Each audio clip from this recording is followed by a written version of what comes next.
Hi friends, welcome back to my channel. நம்ம இன்னைக்கு சேனல்ல பார்க்கக்கூடிய டாபிக் என்னன்னா ஒரு ஃபுட் ரெசிபி தான் பார்க்க போறோம்.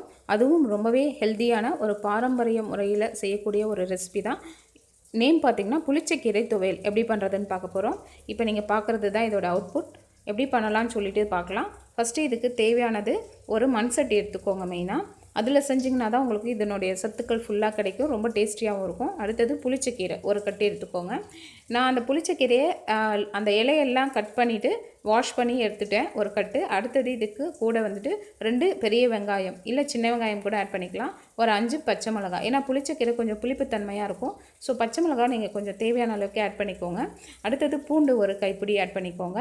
அப்புறம் தேவையான அளவுக்கு உப்பு, சால்ட்டு, இதையெல்லாம் ஆட் பண்ணிவிட்டு நீங்கள் என்ன பண்ணுங்கன்னா நல்லா மிக்ஸ் பண்ணி விட்டுட்டு கேஸை வந்துட்டு ஆன் பண்ணி இதை மூடி போட்டு வேக வச்சுருங்க. அவ்வளோதான். இப்போ இது வெந்துட்டு இருக்கணும். இது கேஸில் இது அப்படியே இருக்கட்டும். அடுத்தது நம்ம என்ன பண்ணணும்னு பார்த்திங்கன்னா, ஒரு கடாய் வச்சுட்டு அதில் ட்ரை ஃப்ரை பண்ணிக்கக்கூடிய பொருட்கள் என்னென்னா வெந்தயம் ஜஸ்ட்டு ஒரு 1/4 ஸ்பூன், அடுத்தது மிளகு கொஞ்சமாக நம்ம செய்யக்கூடிய அளவுக்கு தகுந்த மாதிரி எடுத்துக்கோங்க. அடுத்தது பார்த்திங்கன்னா தனியா கொஞ்சம், காஞ்ச மிளகாய், வரமிளகா ஒரு 5 இல்லை 4 எடுத்துக்கோங்க.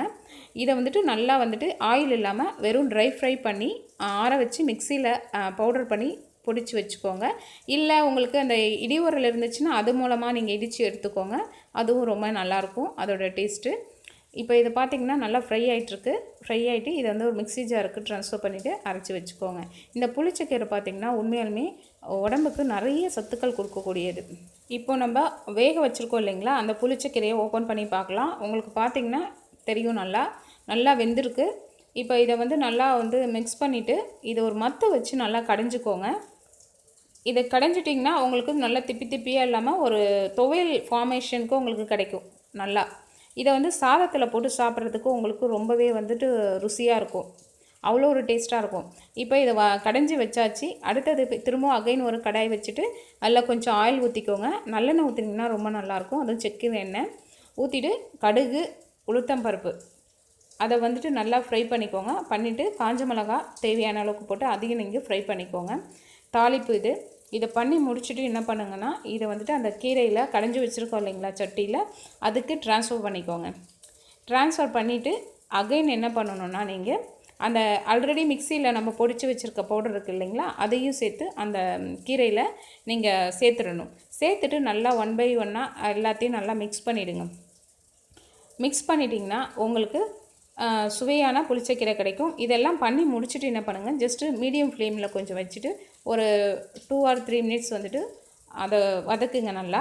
ஏன்னா அந்த பவுடர் வந்துட்டு அதில் மிக்ஸ் பண்ணுறோம் இல்லைங்களா, அது போய்ட்டு இந்த கடைசல் கூட நல்லா வந்துட்டு மிங்கிள் ஆகணும். அதுக்காக இதை மாதிரி மிக்ஸ் பண்ணிவிட்டு அந்த ஃப்ளேமில் கொஞ்சம் வச்சுட்டு அப்புறம் ஆஃப் பண்ணிவிடுங்க. சுட சுட சாதத்தில் இதை போட்டு நீங்கள் சாப்பிட்டு பாருங்கள், அவ்வளோ ஒரு டேஸ்ட்டாக இருக்கும். ரொம்ப புளிச்சக்கீரை பிடிக்காதவங்க கூட இதை சாப்பிடுவாங்க. நிறைய பேருக்கு புளிச்சக்கீரைனா என்னன்னு தெரியல. இதை மாதிரி செஞ்சு பாருங்கள், உங்களுக்கு எல்லாருக்குமே இந்த மெத்தட் வந்து பிடிக்கும், ஷுவராக சொல்கிறேன். இந்த புளிச்சக்கீரை வந்துட்டு ஆந்திராவில் சொல்லணுன்னா இதை ரொம்ப ஸ்பெஷல், ஆந்திரா ஸ்பெஷல்னு கூட சொல்லலாம். இப்போ ஒரு பவுலுக்கு நான் ட்ரான்ஸ்ஃபர் பண்ணிட்டேன். இப்போ பார்த்தீங்கன்னா இதனுடைய அவுட்புட் இப்படி தான் இருக்குது. நீங்களும் செஞ்சு பாருங்கள் ஃப்ரெண்ட்ஸ். கண்டிப்பாக உங்களுக்கு இந்த புளிச்சக்கீரை துவையல் பிடிச்சிருக்குன்னு நான் நினைக்கிறேன். இந்த வீடியோ பிடிச்சிருந்துச்சுன்னா ஒரு லைக் பண்ணுங்கள், என்னோடய சேனலை சப்ஸ்கிரைப் பண்ணுங்கள். கண்டிப்பாக பெல் பட்டனை கிளிக் பண்ண மறக்காதீங்க. கமெண்ட் பண்ணுங்கள், நீங்கள் செஞ்சு பார்த்துட்டு எப்படி இருக்குது டேஸ்ட்டுன்னு சொல்லிவிட்டு கமெண்ட் பண்ணுங்கள். தேங்க்யூ, பாய்.